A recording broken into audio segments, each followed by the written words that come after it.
Hello and good morning, friends. This is Olivia with our daily pick free reading, a gift from me to you. And I'm just going to be okay with the low quality of these videos until I get another camera, which I'm very impatient to get, but it looks like it's going to be a couple of weeks. Um, and I hope that you'll be okay with it too. Just bear with me and soon you'll see the quality of the thumbnail improve, and then you'll know things have gotten better here this way. But at any rate, with what I have, I should be very grateful because I do have something so that I can read your cards every day and show you what's going on. Even if it's not the quality I wish it to be, it's really going to be okay. That's a little speech I had to give to myself because I was getting too worked up about it. Um, Anyway, I do have it's a little reading today that I did a little reading yesterday in A Course in Miracles, and I don't know if any of you, probably some of you have read or studied the Course in Miracles, um, and it's pretty wordy. And what the passage I'm going to read to you was actually it's actually a metaphor for our own personal awakenings that that our God is nudging us towards. And without, I'll go ahead and read it right now. If you're anxious to get to the cards, I've put a timestamp below, or I will do so that you can skip forward to the card or the stone that you picked. But A Course in Miracles on page 104. How can you wake children in a more kindly way than a gentle voice that will not frighten them, but will merely remind them that night is over and the light has come? You do not inform them that the nightmares that frightened them so badly weren't real, because children believe in magic. You merely reassure them that they are safe now, and then you train them to recognize the difference between sleeping and waking. My mom had a big job when it came for me to recognize the difference between sleeping and waking. I am a somnambulist, and also I always had a hard time differentiating my dreams from reality. Um, and so when bad dreams come, they will call on the light to dispel them. Uh, and again, that's a metaphor for our God wakening us to the Great Awakening, which is something that psychics have been talking about for a long time, that is occurring right now with many of us. So now I will get to. I'm going to move this little rock out of the way, and we're going to look at these guys. Oh, I guess I need to get my little light. It kind of helps for you to see. This is just a beautiful.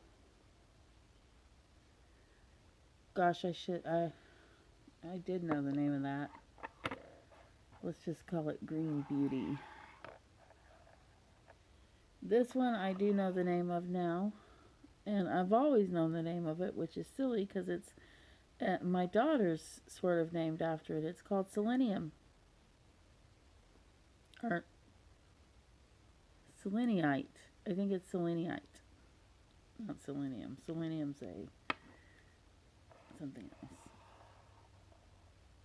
And then we have this guy, which is Howlite, like it's got that green marbling, like a dog howling, Howlite. And here's this beautiful, passionate one, which I looked at. It's just a common something. But it's passionate and beautiful, and it does have a name. So today, we're going to start on this side today. Of course, if you need more time to meditate on the stones or figure out which card is calling to you, please feel free to pause the video and take that time. And then also feel free to move ahead to your timestamp. But for now, I'm going to turn over. If you picked this stone right here, I'm turning over your card. And today your card is the Knight of Cups. He is my favorite knight because I know him the best. The Knight of Cups is also the Knight of Hearts. And the person I often think about when I see this card is Lancelot. Lancelot loved his king. Lancelot loved his queen. Um, he's very charming, very protective of those that he loves.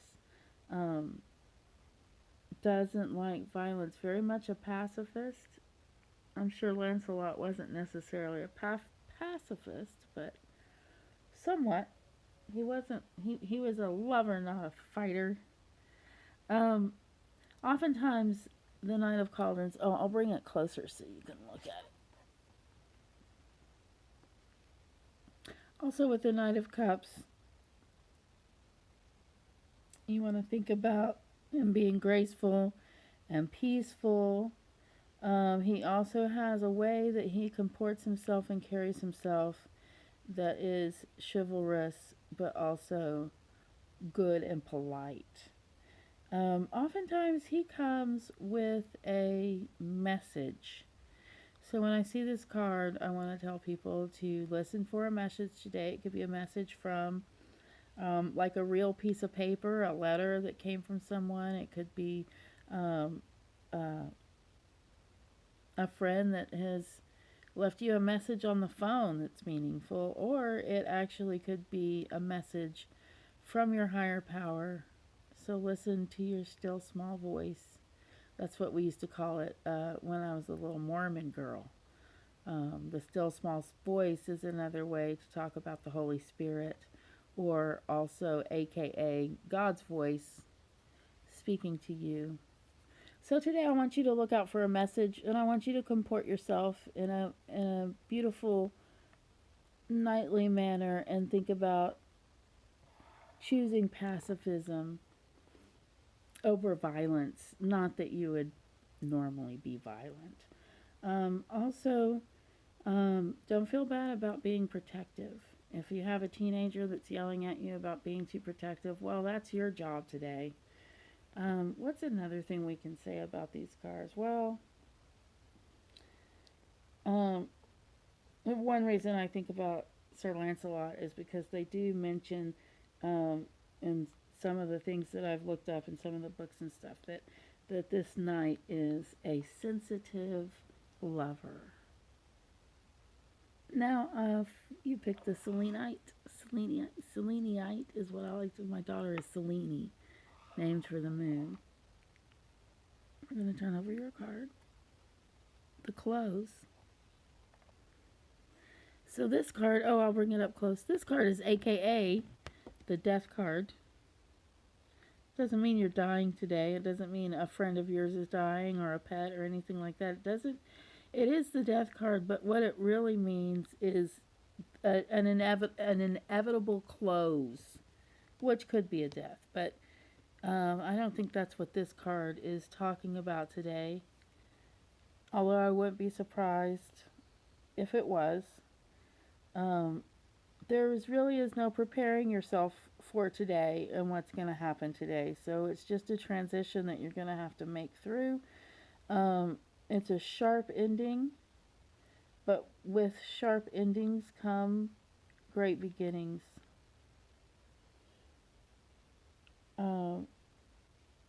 We have a lot going on in this picture. It is, if you've ever heard of the veil is very thin when you have the clothes. And what that means is that you may be able to commune with people from the other side. You may have a dream about someone that has passed. It's a very psychic card, not because it increases your psychic ability, but because it makes the veil thinner so that you can see into other worlds and other dimensions. And I know some of you might not believe this stuff, but Man, there's a lot of stuff that goes on, whether we believe it or not.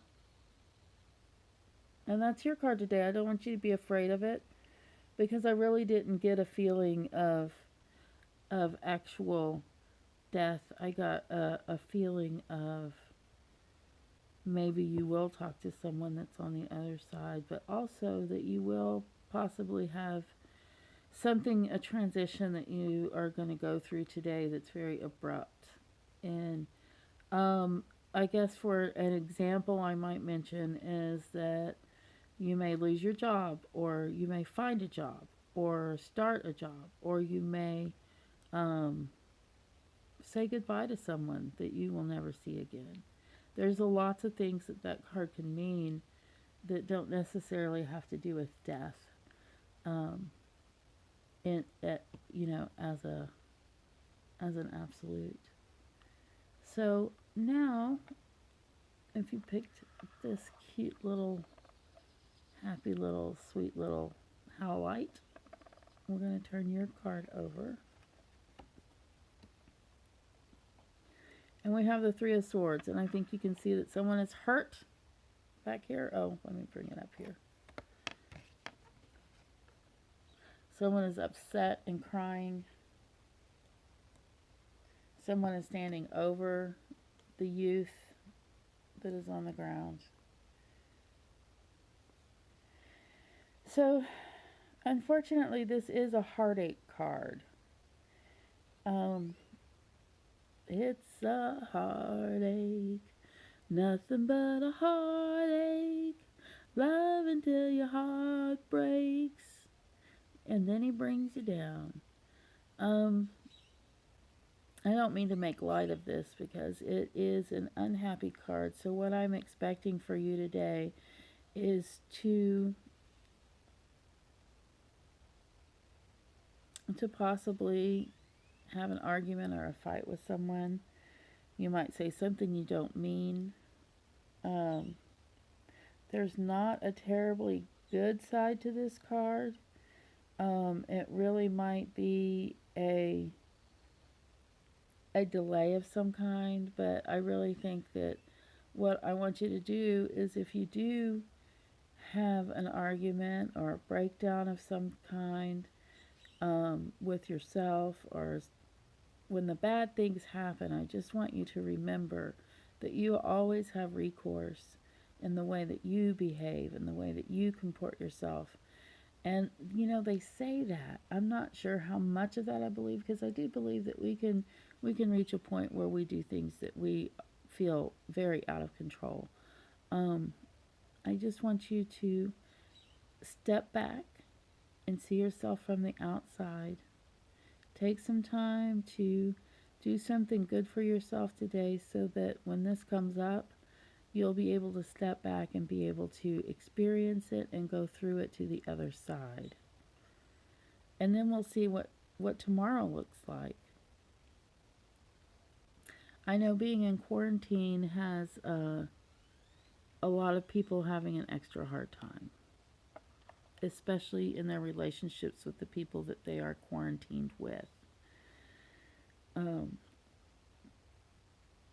So, while I hate to bring a lot of bad news, that's really what that card says. And it doesn't really say a whole lot more. It is a low card. You may have a decision to make. I often feel that way when I see swords. It may be a decision about who your friends are going to be from now on. Maybe different than what they were before. But before I get even more morose, we're going to turn over this last card, which is, if you chose this beautiful citrine, I think that's what they called it, a citrine. And we'll turn over your card. The Magician. I'm going to bring it forward. This is one of my favorite cards. This is the card I wanted to grow up to be. So when I see the Magician, I often think of John the Baptist. He's a holy man. He's a magical man. He's a man with a lot of resources, and he could stay out in the desert eating locusts and survive. You see, he's got fire, he's got the runes around him, he's got the full moon behind him, there's a unicorn, and Stonehenge. That's a lot of magical power. So if you picked this card today, you are feeling particularly magical. Not only are you feeling particularly magical, but you have a lot of magical power today. So I want you to engage in some magical thinking.